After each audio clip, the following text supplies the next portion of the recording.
그간에 제가 마가복음을 가지고 설교를 했습니다. 강해 설교를 한 거죠. 오늘부터는 교회론을 가지고 제가 설교를 하려고 합니다. 어떤 의미에서 보면은 교리 설교에 가까운 그런 설교를 통해서 교회의 본질이 무엇인가, 또 하나님께서 교회에게 허락하신 은혜의 수단들이 어떤 것인가. 예를 들어 보면 기도는 우리가 하나님께 드리는 것입니다만은 하나님이 우리에게 주시는 말씀이잖아요. 또 성례전 같은 거 있잖아요. 뿐만 아니라 교회의 정치와 권세, 이런 것이 있습니다. 교회 안에는 정치가 있어요.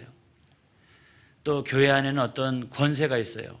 오늘 성경 말씀에도 보면 땅에서 매면 위에서도 매고, 하늘 또 여기서 우리가 풀면 저 위에서도 풀리고, 어떤 교회가 가지고 있는 하나님이 허락하신 이 정치와 또 하나는 어떤 영적인 권세가 교회 안에 있다는 겁니다. 우리가 교회를 우습게 여기면 절대로 안 돼요. 교회를 내 마음대로 할 수 있다고 생각해서도 안 돼요. 교회에서 큰 소리 내서도 안 돼요. 왜냐하면 교회는 이 땅 위에서 하나님이 허락하신 아주 거룩하고 놀라운 권세가 그 안에 있는데, 우리가 교회 안에서 큰 소리를 내거나 우리가 교회 안에서 잘못된 행동을 하거나 하면은 그 교회가 마땅히 가지고 있는 영적인 권세가 쇠락하기 시작합니다. 그러면 그런 교회는요, 능력이 없고 그런 교회는 부흥하지 못해요. 하지만은 하나님 우리에게 주시는 권세를 그대로 세상에 나타내며 하나님 나라와 지경을 확장시켜 나가는 그런 교회는 그냥 부흥해 가는 것이죠. 할렐루야. 오늘 처음 시간인데 저는 교회의 본질에 대해서 한번 설교를 하려고 합니다. 우리가 교회에 대해서 이야기를 할 때 한 단어로 제일 많이 이야기하는 게 있어요. 에클레시아. 이거죠, 에클레시아. 이 에클레시아라고 하는 뜻이 어떤 거냐? 모이는 사람들, 이런 거죠. 모이는 사람들. 사람들의 모임, 이것이 에클레시아예요. 구약시대도 생각해 보면 에클레시아가 있었어요. 그때도 사람들이 막 이렇게 모였습니다. 모세가 광야에 있을 때도 사람들이 모였습니다. 그 다음에 선지자들이 어떤 광장 같은 데 이렇게 있으면 사람들이 막 이렇게 모였어요. 왜 모였느냐? 하나님의 말씀을 듣기 위해서. 할렐루야. 하나님의 말씀을 듣기 위해서 모인 거예요. 이들이 뭐라고 외쳤느냐? 주여 우리에게 말씀하여 주옵소서. 오늘 우리가 해야 할 일이 어떤 것입니까? 수많은 사람들이 그 광야에서 또는 광장에서 모여가지고 그 영적인 지도자들이나 선지자를 통해서 하나님 말씀을 듣고, 그러면서 주여 우리에게 말씀하여 주옵소서. 오늘날 우리가 무엇을 해야 되겠습니까? 수많은 사람들이 그와 같이 간절하게 사모하는 마음을 가지고 모였다는 거죠. 여러분, 신약시대도 마찬가지입니다. 수많은 사람들이 예수님 앞에 모였어요. 근데 모이는 이유가 병도 고쳐주고 그 다음에 귀신도 쫓겨가고 이런 것도 물론 있습니다만은, 그것보다 더 귀한 것은 뭐냐면 내 영혼을 시원케 하는 하나님의 말씀이었어요. 할렐루야. 주님의 권세 있는 말씀이었어요. 그 말씀을 들으면 몸이 안 나와도 좋아요. 어려운 문제가 아직도 해결 안 돼도 좋아요. 그 말씀 들으면 얼마나 시원하지 말이죠. 알 수가 없어요. 그래서 그 말씀을 또 들려주옵소서. 이쪽으로 가면 또 그 말씀을 또 들려주옵소서. 예수님 저쪽으로 가면 또 쫓아가가지고 그 말씀을 들려주옵소서. 그렇게 했다는 것이죠. 사람들의 모임이 에클레시아인데, 그 에클레시아를 조금 더 구체적으로 설명하면 이런 거예요. 부르심의 응답을 받은 사람들의 모임입니다, 여러분. 그 옛날에 에클레시아라고 하는 용어를 제일 많이 사용했던 사람들이 누구냐면 그리스 사람들이었어요. 그런데 이 사람들이 에클레시아라고 하는 용어를 사용할 때는 그게 일종의 통치 수단이었습니다, 여러분. 성지순례를 우리가 가서 보면 아고라를 우리가 많이 발견하게 됩니다. 그렇죠? 예, 고대 로마 도시, 이렇게 또 그리스의 어떤 도시 이런 데를 가서 보면은 그 시장통이 있고요.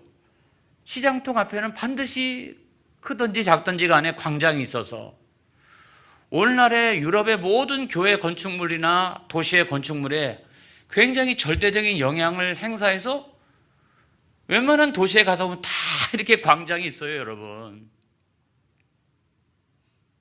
피렌체에 가도 있고요. 로마에 가도 있고요. 없는 데가 없잖아요. 그런데 그것을 역사적으로 쭉 올라가 보면 그게 아고라에서 시작된다는 거예요. 아고라. 그 아고라에서 사람들이 지도자한테 뭔가 어떤 정치적인 것들을 요구하기도 하고, 때로는 지도자가 백성들을 그 아고라에 모이게 해서 어떤 전달도 하고, 그래서 이 에클레시아라고 하는 것은 어떤 의미에서 보면은 이 고대 사회의 통치의 수단이었어요. 그 통치를 하기 위해서 나팔을 붑니다. 이렇게 나팔을 쫙 하고 나팔을 불면 사람들이 막 이렇게 여기저기서 그 소리를 듣고서 모여들기 시작을 하죠. 그 모여들기 시작하는데 그 나팔 소리를 듣고 그 자리에 응답받아서 모인 사람들, 초청을 했는데 초청을 받아서 그 자리에 모인 사람들, 그 사람들만 에클레시아예요, 여러분. 그 사람들만 에클레시아예요. 그렇지 않은 사람은 에클레시아가 아니에요.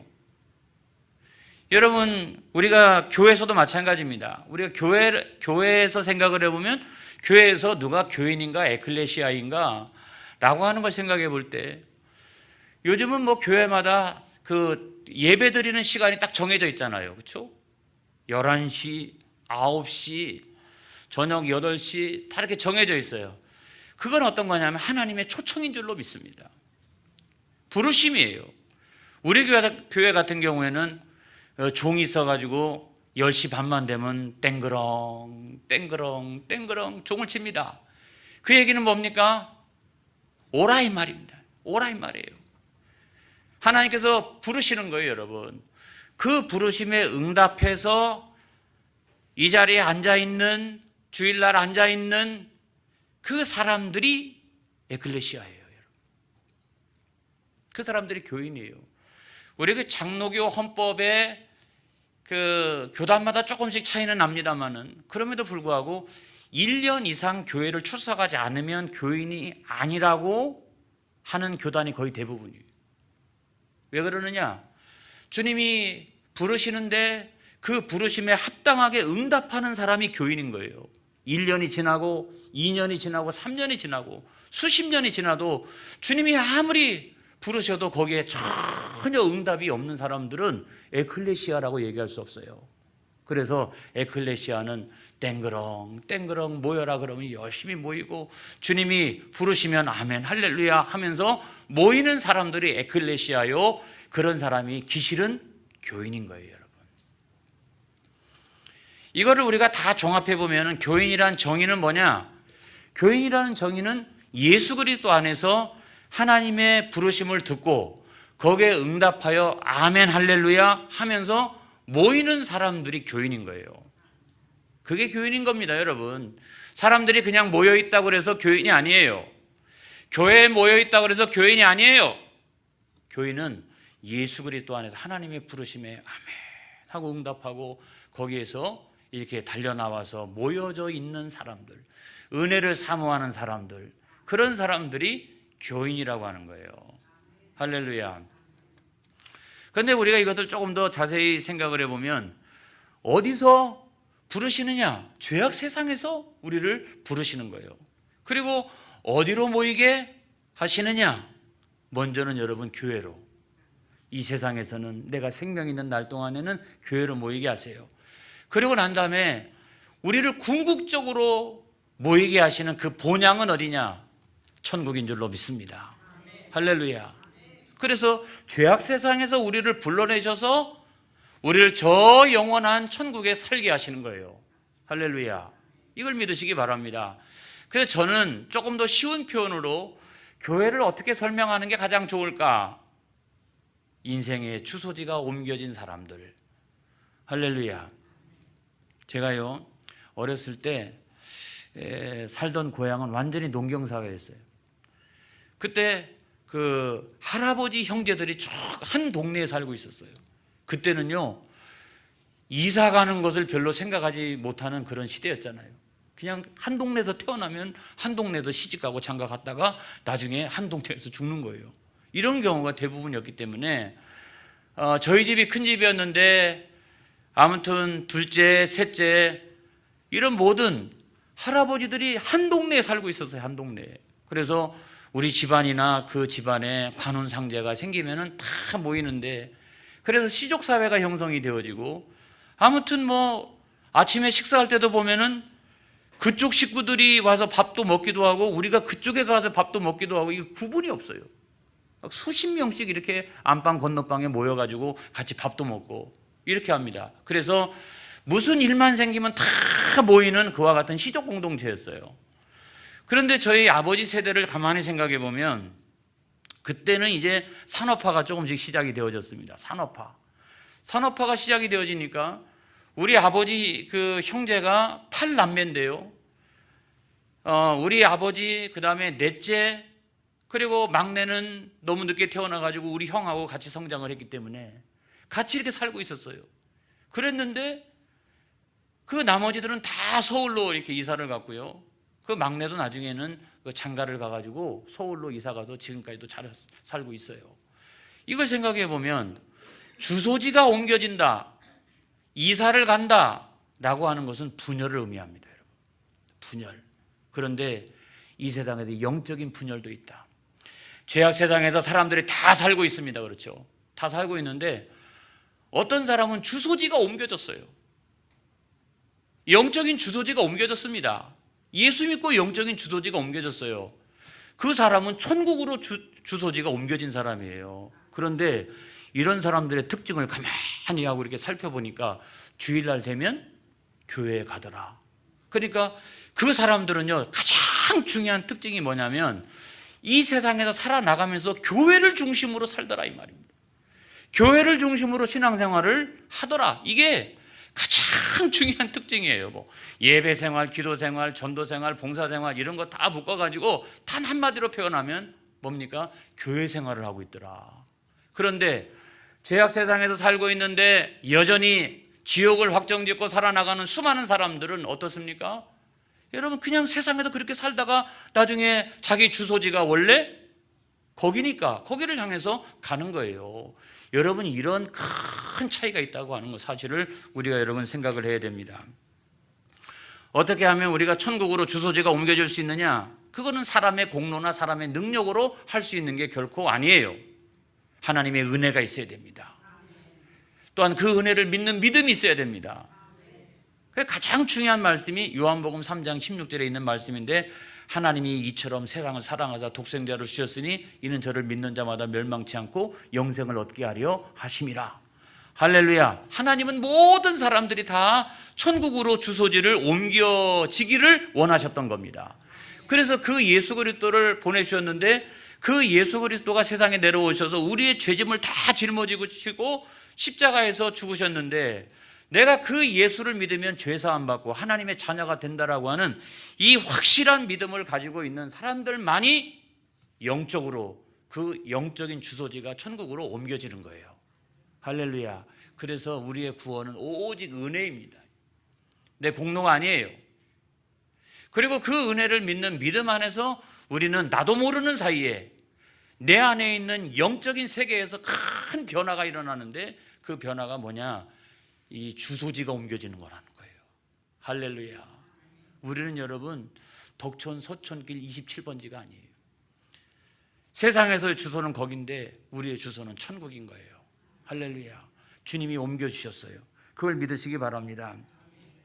그런데 그 옮겨진 사람들이 이 세상에서 생명을 가지고 있는 날 동안에, 육체의 생명을 가지고 있는 날 동안에 그 사람들이 하나님 나라를 사모하며 기다리고 있는 그 현현의 장소, 다시 말하면 천국이 세상 가운데서 현현되어진 그 천국교회가 현현되어진 곳이 어디냐? 그게 바로 교회인 거예요. 그래서 교회는 어떤 사람은 감자탕이다, 어떤 사람은 목욕탕이다, 어떤 사람은 훈련소다, 그렇게 얘기해도 제가 생각할 때 이 교회는 뭐냐면 천국 교회가 세상에 현현해서 그 천국 교회에 가기까지 세상에서 기거하는 임시 처소가 여러분 교회인 것입니다. 할렐루야. 그게 교회인 거예요. 그래서 눈에 보이는 교회, 이 세상의 교회, 눈에 안 보이는 교회, 불완전한 세상의 교회, 완전한 교회. 교회는 칼빈은 그래서 두 가지로 얘기를 했던 거예요. 할렐루야. 이게 다 교회를 설명하는 거예요. 이 천국 교회가 연관성이 없는 지상의 교회는 존재하지 않습니다. 이 지상에 있는 모든 교회가 추구하고 있는 것은 뭐냐면 이 천국 교회인 거예요. 할렐루야. 지상의 교회의 불완전성이 완전하게 되어지는 것은 천국 교회에 이르러서 그 교회는 완전한 형태를 띠는 거예요. 구원은 거기서 완성이 이루어지는 거예요. 할렐루야. 이걸 믿으시기 바랍니다. 이러기 때문에 오늘날 교회를 다니는 사람들은, 주소지가 옮겨진 사람들은요, 인생이 달라야 합니다. 인생이 똑같으면 안 됩니다, 여러분. 뭐가 달라야 되느냐? 첫 번째로는 죄악된 삶에서 벗어나야 됩니다. 할렐루야. 새 집으로 이사를 가는 사람이 제일 먼저 하는 일이 어떤 겁니까? 옛날에 과거의 옛날 물건들, 그 다음에 가구들, 이거 다 정리합니다. 그런데 그 기준은 어떤 거냐면, 그 기준은 이것이 단순히 낡았기 때문에 그런 것이 아니고 그 중에서도 귀한 것은 가지고 가야죠. 중요한 것은 새 집이 포커스입니다. 그 새 집에 합당하냐? 이 옛날의 물건들이 새 집에 합당하냐? 합당하지 않으면 놓고 가야죠. 버리고 가야죠. 하는 것처럼 우리가 영적인 세계에서도 마찬가지다. 우리가 저 영원한 나라, 그 새 집에 들어가서 사는 것이 분명하다면, 우리가 그쪽으로 이사가서 살게 된다면, 우리가 첫 번째로 가장 중요한 것은 뭐냐면 나의 과거의 옛사람, 죄된 사람들을 벗어버려야 됩니다. 할렐루야. 여러분, 교회 생활을 그냥 해서는 절대로 안 되는 거예요. 교회에서 신앙생활하면서 우리는 성화의 삶을 살아나가야 됩니다. 그래서 예수님은 뭐라고 말씀하셨냐면 회개하라, 하나님 나라가 가까이 왔느니라. 자, 하나님 나라가 가까이 왔으면 먼저는 뭐를? 회개해야 되는 거죠. 사도 바울은 뭐라고 얘기했습니까? 옛사람을 벗어버리고 새 사람을 입으라 그랬어요. 그러니까 새 사람은 부활의 사람이요, 영생의 사람이요, 천국의 사람이라고 얘기한다면 그 천국의 사람을 덧입기 위해서는 먼저 해야 할 일이 옛사람을 벗어버리는 일이죠.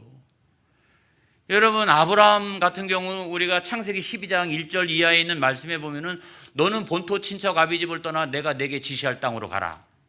하나님이 약속하신 그 좋은 땅으로 우리가 가기 위해서는 그 전 단계가 어떤 거예요? 너는 너의 본토 친척 아비집을 떠나. 할렐루야. 그렇기 때문에 우리는 교회 생활하면서 자꾸 성령 안에서 옛사람을 벗어버려야 합니다. 할렐루야. 두 번째로 우리에게 또 중요한 것이 있는데, 두 번째는 어떤 거냐면 거룩한 경건을 우리가 힘써야 된다. 거룩한 경건을 힘써야 된다. 새 집으로 이사를 가는 사람들은 단순히 옛날의 물건만 버리는 게 아니고 새로운 집에 합당한 이게 기준이에요. 뭐 큰 거, 좋은 거, 비싼 거, 이게 기준이 아니고 그 새 집이 어떤 집인가 하는 것을 잘 알고 있기 때문에, 아니 몇 번씩이나 가서 이렇게 보고 도배는 어떤 색깔로 할까, 그 다음에 뭐 가구는 어떻게 할까, 이런 것들을 다 준비할 때에 여러분 무조건 비싸다고 해가지고 그걸 사는 건 아니에요. 귀하다고 해서 그걸 사는 건 아니에요. 뭡니까? 그 집에 합당한 거죠. 그런데 우리가 영적으로도 마찬가지다. 천국을 언젠가 우리가 이사 가게 된다면 오늘날 우리가 여기에서 해야 할 중요한 일이 있는데, 그건 뭐냐면 거기에 합당한 삶, 천국에 합당한 삶, 그 합당한 삶을 미리 세상 가운데서 준비하고 훈련하고 여러분 살아가야 된다는 거예요. 할렐루야. 그게 마땅한 거 아니겠어요? 이러기 때문에 여러분 그것을 힘써서 해야 되는데 세상에서 예배드리지 않잖아요. 세상 사람들이 기도하지 않잖아요. 세상 사람들이 나가서 전도하지 않잖아요. 그런데 여러분, 우리는 세상 사람들이 하지 않는 것을 교회당 안에서 해요. 놀라운 일이죠. 세상 사람들은 안 하는 걸 우리는 해요. 우리는 왜 그렇습니까? 그것이 다 보면은 거룩한 경건과 상관이 있는 거예요. 왜냐하면 그 새 집에 들어가서, 그 천국에 들어가서 우리가 살아가야 되기 때문에 우리는 지상에 있는 임시 처소 동안에 거기에 합당한 삶을 연습하는 겁니다, 여러분. 할렐루야. 그런데 그걸 우리가 힘써서 해야 된다. 왜냐하면 이것은 완성된 천국 교회가 아니기 때문에, 이거는 불완전한 세상의 교회이기 때문에, 이거는 임시처소이기 때문에 그 장소가 어디냐면 여전히 죄악된 세상 가운데 한복판에 교회가 이렇게 세워져 있다는 거죠. 이렇게 여기저기 세워져 있잖아요. 한 발만 잘못하면은 금방 다시 세상으로 끌려가요. 여러분, 우리가 전도해가지고 교회를 나온 사람이 다 100이면 100% 여러분 신앙생활을 잘합니까? 아닙니다. 교회 왔다가 한 3번 나오다가 안 나오는 사람도 있고, 또 어떤 사람은 한 1년 다니다 안 나오는 사람이 있고, 또 어떤 사람은 한 10년 다니다 안 나오는 사람도 있고, 여러분 이렇습니다. 우리가 힘써서 해야 될 이유가 어떤 거냐면, 한 발짝만 바깥으로 발을 내리는 그 순간에 우리는 과거의 본성이 다시 살아나기 시작하고, 옛사람의 풍속을 다시 쫓아가기 시작하고, 세상을 다시 쫓아가기 시작하고, 이러기 때문에 우리가 신앙생활을 하는데 대충대충 해서는 안 돼요, 여러분. 신앙생활은 열심히 하는 것입니다, 여러분. 할렐루야. 힘써서 하는 것입니다, 여러분. 그래야 죄악 세상을 이기고 여러분 구원이 완성되는 그날에 이르기까지. 그래서 사도 바울은 뭐라고 얘기했냐면, 신앙생활을 행진이다 그랬어요. 행진. 마치 군인들이 일렬로 서가지고 쫙 하고 그 목적지를 향해서 막 행진하고 있는 것처럼 행진하는 것이다. 싸움이다, 전투다, 경기다, 이런 표현을 사도 바울이 했던 이유가 뭐냐면, 그런 신앙적인 자세를 갖지 않고서는 여러분 우리는 금방 죄악 세상에 그런 미혹과 그 유혹함에 우리가 넘어갈 가능성이 크기 때문에 그렇습니다. 우리는 여기 임시처소에 있는 거예요. 그런데 내 소망은 여기에 있는 게 아니고 저기에 있기 때문에 그 소망이 분명한 사람들은 그와 같이 거룩한 경건에 힘쓰는 그런 사람이 되어야 할 줄로 믿습니다. 할렐루야. 여러분, 이래서 저는 교회 안에서도 거룩한 경건 생활을 잘해야 된다고 생각합니다. 가장 먼저 잘해야 될 것이 이 교회예요, 여러분. 왜냐하면 교회는 목욕탕, 감자탕, 또 임시처소, 별별별, 훈련소, 그렇게 표현한 사람이 많이 있어도 저는 여기가 하나님의 집이라는 거예요. 하나님의 집. 또 다른 하나의 표현이. 아직 불완전한 형태이지만 이것이 하나님의 집이고 하나님이 영적으로 임재하시는 자리이기 때문에 여기는 거룩한 곳입니다. 그래 여러분, 우리가 교회 안에서 어떤 사람은 있다 없다 이런 거 갖고 있는 사람이 없는 사람이 얕보고 이러면 안 되고, 많이 배운 사람, 세상에서 권력을 갖고 있는 사람이 그렇지 못한 사람을 보고서 이렇게 대충대충 알고, 여러분 그렇게 돼서는 절대로 안 되는 거예요. 방자해서도 안 됩니다, 여러분. 교회 안에서 예의가 없어도 안 됩니다, 여러분. 왜 그렇습니까? 여기가 하나님의 집이에요. 할렐루야. 하나님이 임재하시는 임재의 처소예요. 그렇기 때문에 우리가 언제나 이곳에서 하나님이 내 앞에 계신 줄로 알고, 코람데오로 알고, 그 앞에서 늘 거룩한 경건을 훈련하고 연습하고, 뿐만 아니라 겉으로만 그런 게 아니고 늘 기도하는 가운데 내 심령을 다스리고 거룩하게 하고 의롭게 하고, 여러분 그렇게 해야 될 줄로 믿습니다. 그래서 교회는요, 내버려둬도 냄새가 나야 돼. 할렐루야. 교회 다니는 사람들이 모여져 있다면 당연히 교회는 냄새가 나야 돼. 이렇게 냄새가. 어떤 냄새? 거룩하고 경건하고 의롭고 아름답고 이런 냄새가 나야 되고, 아니 교회 다니는 사람들이 쫙 교회로 몰려가고 예배를 마치고 쫙 하고 나오는데 그 사람들만 보고 있어도 말이죠, 이렇게 보여요. 뭐가? 그 거룩함과 경건함과 그 표정과. 여러분, 여기에서 근본적으로 우리는 세상 사람들과 달라져야 된다. 할렐루야. 근본적으로 달라져야 된다. 이걸 믿으시기 바랍니다. 우리가 잘 아는 예화 가운데 이런 예화가 있죠. 맛있는 스프 만드는 돌 예화. 아마 많이들 사용한 그런 예화라고 생각하는데, 제가 다른 예화가 생각이 안 나서 이걸 그대로 사용합니다. 자, 어떤 부인이요, 집안일을 하고 있는데 어떤 낯선 사람이 방문을 했어요. 너무 배가 고파가지고 밥 좀 달라고 그러는 거예요. 그런데 집안에 밥이 없어요. 그런데 이 낯선 사람이 뭐라고 얘기하냐면, 돌멩이 하나를 이렇게 딱 들고 와가지고 이걸로 내가 맛있는 스프를 만들어 주겠노라고. 그냥 문만 열어주면 큰 냄비하고 불만 주면 내가 이걸 가지고 스스로 만들어 먹겠노라고 하니까 부인이 거절하지 못하고 들어오라고 합니다. 부인이 큰 냄비를 준비했어요. 거기다 물을 가득 담아서 그랬더니 이 낯선 사람이 돌멩이 하나를 그 안에 탁 넣고 스위치를 딱 올리는 거예요. 불이 올라오기 시작하고 팔팔 끓기 시작하고 그러면서 이것이 맛있는 스프가 된대요. 그러니까 부인이 참 이거 미친놈 아니야. 그런데 워낙 확신 있게 이 돌이 맛있는 스프가 된다 그러니까 워낙 확신 있게 이야기하니까 이 부인이 처음에는 이거라고 생각을 했다가 아닌가? 그렇게 생각을 했어요. 그래서 나만 보기 아깝다 이거. 나만 보기 아깝다. 내가 또 나가가지고 말하면은 거짓말한다고 얘기할 거니까 이웃 사람 내 친구들을 다 불러 모아야 되겠다. 그래서 물이 팔팔 끓는 그 순간에 자기는 나가가지고 옆집에 있는 자기 친구 A, B, C, D 다 이렇게 불러 모았어요. 그래서 어떤 약간 이상한 사람이 왔는데 그 사람이 돌멩이 하나를 집어넣더니 그것이 맛있는 스프가 된대. 그러니까 와서 한번 봐봐. 무슨 미친놈이다. 내가 가서 봐야 되겠다라고 해가지고 친구들이 다 왔어요. 자, 조금 있다가 그 낯선 사람이 뚜껑을 딱 열더니 숟가락을 탁 집어넣어가지고 이렇게 한 입을 딱 맛있다는 거예요. 이게 맛있다는 거예요. 그런데 여기에 감자만 몇 개 좀 더 있었으면 좋겠다. 그렇게 얘기하니까 그 얘기를 듣고서 이것도 맛있는데 조금 더 맛있기 위해서는 감자만 있으면 된대요. 이러니까 그 옆에 사람이 그 친구가 부인의 친구가 내가 가서 얼른 가가지고 감자를 갖고 오겠노라고 감자를 썰어가 다시 넣었어요.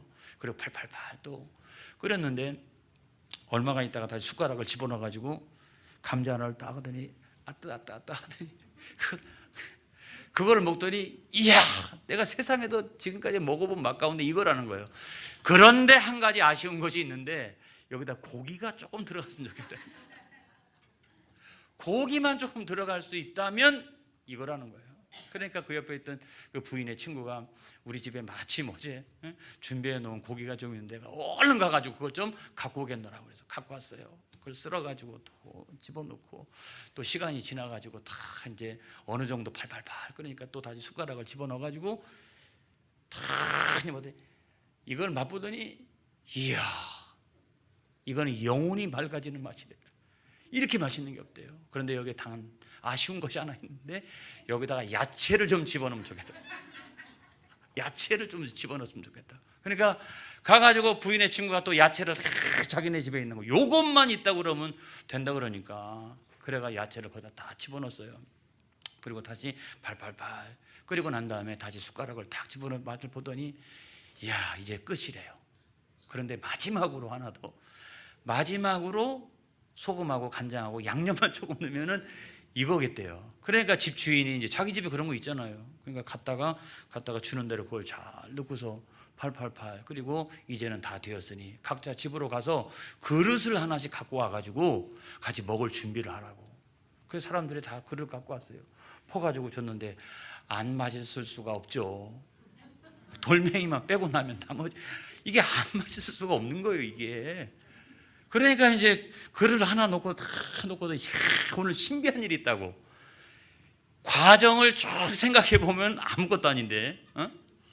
그런데 그 분위기 때문에 이야 오늘 돌 한 개 넣었을 뿐인데 이렇게 맛있는 맛은 내가 난생 처음이라고 하면서 동네 사람들이 쭉 앉아가지고 그것을 맛보고 처음으로 서로 웃고 대화하고 또 즐거운 교제를 나눴다고 하는 이야기예요. 자, 이 이야기가 굉장히 유명한 예화인데 그 유명한 예화의 결론이 어떤 거냐면 그 돌은 예수님이라는 겁니다, 여러분. 그 돌은 예수님이고 양념이 뭐냐? 양념이 성도라는 겁니다, 여러분. 예수님과 양념이 막 섞였더니 어떻게 됐어요? 맛있는 스프가 온 동네 사람들이 다 이렇게 반할 만큼 엄청나게 맛있는 스프가 만들어진 거예요. 저는요 우리 교회가 그렇게 되어지기 바랍니다. 할렐루야.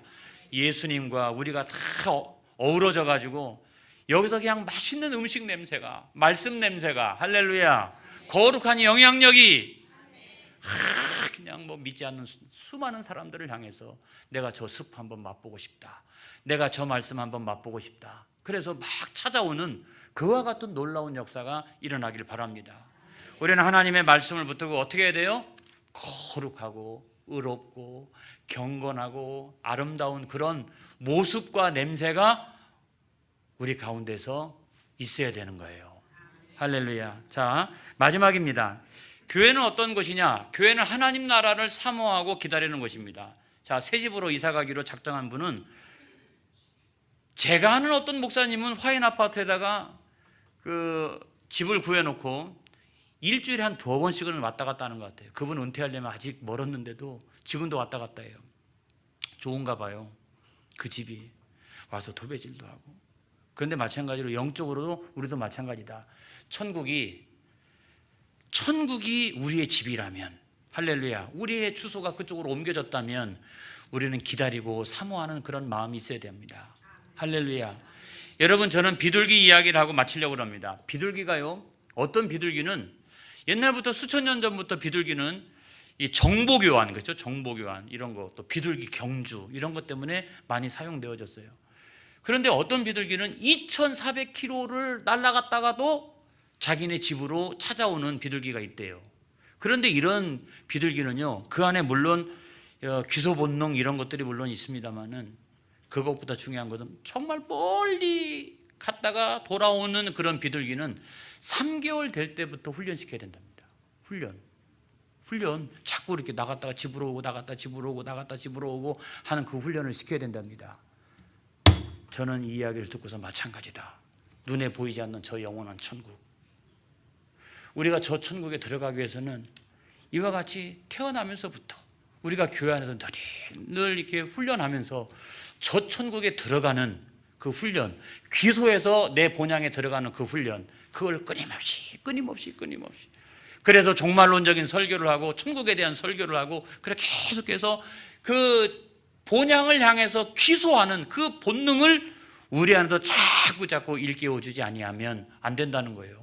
세상에 좋은 게 얼마나 많이 있어요. 그런데 여러분, 그거 다 소용없어요. 80년, 90년, 100년 넘어가면 우리에게 종말이 다가오나니, 죽음이 다가오면 그때가 우리에게는 종말이에요. 그렇기 때문에 우리는 그 이후를 준비하고, 그 이후에 우리가 새집이 그곳에 있으니 그곳을 가는 연습과 준비를 끊임없이 세상에서 하지 않으면 안 된다 라고 하는 것이 제 설교의 결론입니다. 할렐루야. 이것이 우리의 변신의 방향이 되기를 바랍니다. 자, 3가지죠. 하나는 죄악된 삶을 벗어버려야 된다. 2번째는 거룩한 경건을 힘써야 된다. 3번째로는 어떻게 해요? 하나님 나라를 기대하며 사모하며 꿈꾸며 그 나라를 그리워하며 살아가야 된다. 이게 바로 임시처소인 교회에 모여져 있는 성도들이라는 거예요. 여러분, 저와 여러분이 그와 같은 성도가 되기를 주님의 이름으로 축원합니다. 기도하겠습니다.